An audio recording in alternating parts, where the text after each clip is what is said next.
Nekalbadieniai.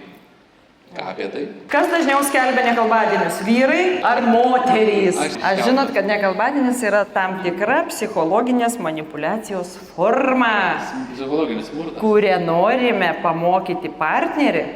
kad jisai imtųsi veiksmų. Nu, pavyzdžiui, ateitų atsiprašyti kaip pavyzdys, bet tai irgi yra didžiulis red flagas. Poroje labai dažnai būna vienas ar ne, kuris nori, aš noriu čia ir dabar įsiaiškinti, nes aš negaliu gyventi, man reikia dabar čia.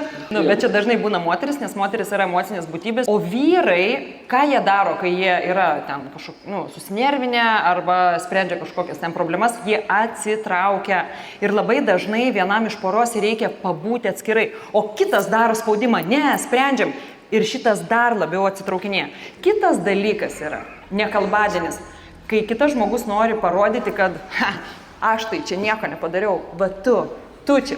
Ir tas žmogus, kuris nebepakelia įtampos nekalbadienio, bam, ateina ir atsiprašo. Ir tada kitas yra tarsi laimėtojas.